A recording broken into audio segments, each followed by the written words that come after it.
Hi guys, good morning, good afternoon or good evening wherever you might be. Welcome to episode 10 of Learning to be Blind, and today I'm going to address something that actually took me by surprise a few weeks ago. I made a comment on Facebook a few weeks ago regarding my stupid blondness because I didn't know how to insert batteries into a battery charger, or at least I was having issues with these batteries because I was pushing them all the way and they were popping out again. This battery charger takes AA batteries, but it also takes AAA batteries. So there's actually two sets of connections on here, which is what was confusing me, and it took a while. I thought the batteries didn't fit, and it took a while just to realise that I needed to carefully lay them in, rather than trying to push them into place, and they would actually stay and not fall out like I thought they would. And after commenting on Facebook about how blonde I was, somebody reacted. I won't name their name because I don't know whether they want to be named. But they're also a visually impaired person, and they said that's really tricky to do actually when you're visually impaired. And I'm like, except for the fact that I didn't have a clear head and I was being blonde and didn't know this battery charger very well. It's normally something I don't have any issue with, even though I can't really see because I'm practically blind.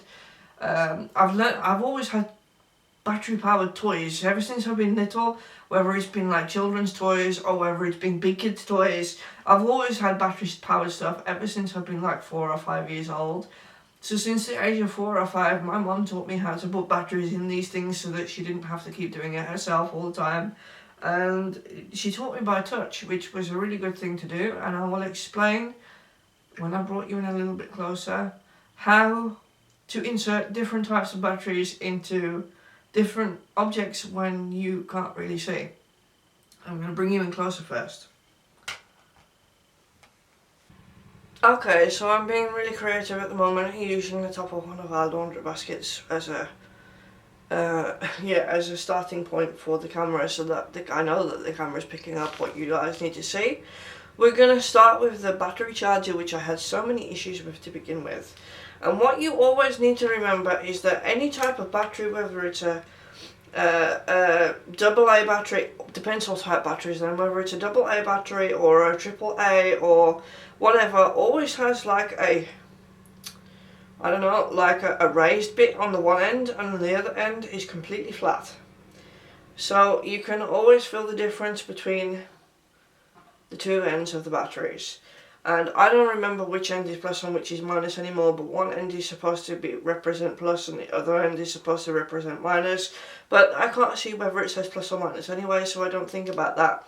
What I always have been taught to remember is the flat part of the battery always needs to go against the spring in whatever it is you're trying to insert it in. These are AAA batteries, and this is the irritating charger that I found so freaking irritating several weeks ago, and the reason for that is there is no, if I remove the batteries, there is no obvious spring in these battery chargers. They are flat. It all feels like flat pieces of solid metal, which is really irritating when you are trying to find the spring where the flat piece of battery goes against. But if you actually are very, very careful and feel the contacts very carefully on the battery charger, I've noticed actually a second thing now that I'm feeling rather than trying to look. The one set of contacts, which is the above set of contacts, are flat, and the bottom set of contacts have that raised bit. So the first logical thing that I'm now thinking while feeling this battery charger is a raised bit cannot go to a raised bit. It also always has to be opposite. So the flat part of the battery has to go against the raised contact. If you're still not sure, if you're still having trouble feeling the fact that one piece is raised and the other contact is flat, you will always notice that one set of contacts across the top, then I'm gently pushing it in with my thumb and they don't move, they're solid, they stay in place. The bottom set of contacts, which are the raised contacts, if I gently push them, and you have to be very gentle because you don't want to break them, if you gently push them with your finger or your thumb, you'll notice they're not solid, they bounce. Even though they feel like flat solid contacts, they're not solid, they bounce. So I know that that's my spring, and now I can take the flat part of the battery, I can push it against the spring, and then the other bit will fall into place. And my problem with these was that I was pushing the top bit too far and it was popping out again. But you actually just need to do that with it. Lay them in gently and they will stay in their place. Now this battery charger is easy because all of the spring contacts where the flat bit needs to go against are at the bottom, and all of the bits where the raised part of the battery needs to go against are at the top. So I'm not messing around with which way does the battery need to go. They all need to go the same way. Flat part against the spring, or the springy part, the fit bit that feels springy, and the raised part is hitting the solid contact at the top. And hey presto, we have a battery charger that doesn't let the batteries fall out in any way, and it will actually charge them. So that was my one issue that was solved. But life isn't always that easy, because there are other things that don't have springs, and they don't have flat pieces or raised pieces. Like for example, the wonderful Xbox controller that we have in the house has a rechargeable battery, and I'm going to remove it just so that you guys can see the inside. The battery doesn't have a flat or, well, actually it kind of does have a flat or a raised part, but not in the way that you would expect it to. It's not a normal pencil battery, it's a square piece of what feels like plastic, and there are some contacts about 3/4 of the way down, and it's confusing if you've never seen an Xbox controller before. Now Xbox controllers are really handy because they also have it also has the capability to take normal pencil batteries.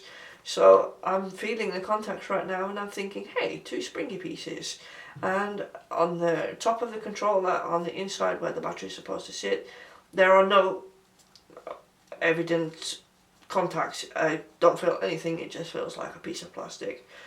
And the Xbox controller then has contacts, and I'm thinking to myself, well, the contacts need to go closest to the springy parts. And actually this Xbox controller is really handy because there's also a button on the top of this battery, and it can only go in one way. So you'll feel that the button on the top of the battery come out of there again, so that I can explain it to my viewers, please. Mr. Xbox controller, you will feel that the button on the top of the battery needs to be aligned with this dip here that's on the top of the Xbox controller. So you can't accidentally put it in upside down. It does not fit. It will not go. So sometimes they just only fit one way. And that's also really handy when there are no flat bits and springs. So that's the Xbox controller. Then you have really easy pieces of equipment, such as TV remote controls. I like to feel all of our TV remote controls in the house when we get a new one, to find out how the back of the control comes off, because they always feel slightly different. But either there's a clip which you pull down and release the back, or there's a nice dip for your thumb which you can put your thumb in and it will slide away. And this is also really nice and easy because the batteries, I think, both go in the same way. First I need to figure out how they come out, which is just as confusing as how they go in sometimes. But again, these are pencil batteries that feel like AAA pencil batteries because they're quite small. And this remote control actually has a actual spring inside it. It's a coiled piece of metal that sits inside, and that's really handy. Most TV remote controls have that. So you have the raised part of the battery again, and the flat part of the battery again, a flat part to the spring. And they both go in the same way. There's 2 compartments for the battery. The controller takes 2 batteries and there's 2 separate compartments for them. Flat bit to the spring. Hey presto, the battery fits in the remote control.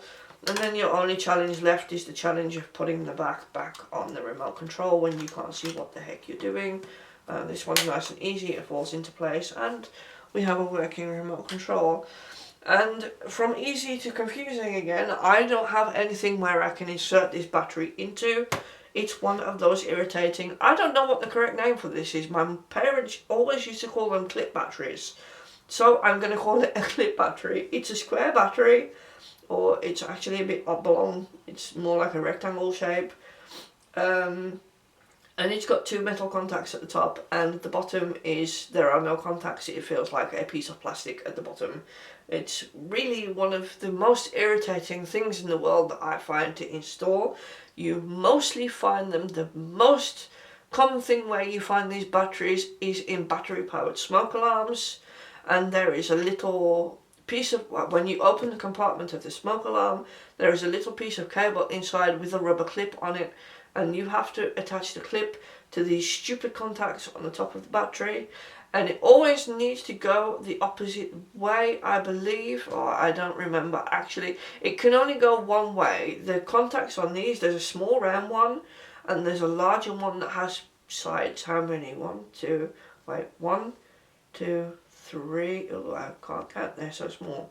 2, 3, 4, 5. It's a pentagon shape because there are 5 sides to it. And the clip has exactly the same 2 contacts on it, and you have to attach the clip with the contacts to the contacts on the battery, and then slot the whole thing inside the battery hole, and hey presto, your smoke alarm makes irritating noises when there's smoke in the house. But it will save your life, and they're I find them the most difficult batteries to insert into anything, because you have to spend forever trying to line the contacts on the clip to the contacts on the batteries, and sometimes it doesn't work and you end up swearing at it, and yeah, they're not fun. But it's again feelable because one contact is round and the other one is a pentagon shape, and they will only attach to the clip one way. So yeah, it's one of those facts of life. Just feel and you will find your way. So guys, I hope you enjoyed your lesson in how to insert batteries into different types of... Damn it, did I really just turn that on? Okay, my Xbox is now switched on downstairs. I really hope that you enjoyed your lesson in how to insert batteries into different types of electronics, even the annoying type that switch themselves on while I'm trying to film. And I have actually a challenge for you guys, if you guys have time. Try this with your eyes closed. Go and take your TV remote or your Xbox controller or whatever it is, remove the battery from it, close your eyes, and try to insert it while you have your eyes closed, and let me know in the comments how that goes. Did you manage it, or did you fail miserably and drop a battery on the floor and lose it like I have often done before? If you have lots of spare time, you could, of course, do that while filming yourself and upload it to your YouTube channel, and then I can go and watch and see how that goes. I will be sure to go to every single person's YouTube channel and watch your video if you decide to do that. But at least try it and let me know in the comments below if you have time. That would be awesome. I'm really intrigued as to how you guys manage. Okay, that's it guys. Thank you very much for watching. I hope you had fun. I hope you enjoyed the video. Until next time, be good, and if you can't be good, have fun inserting batteries.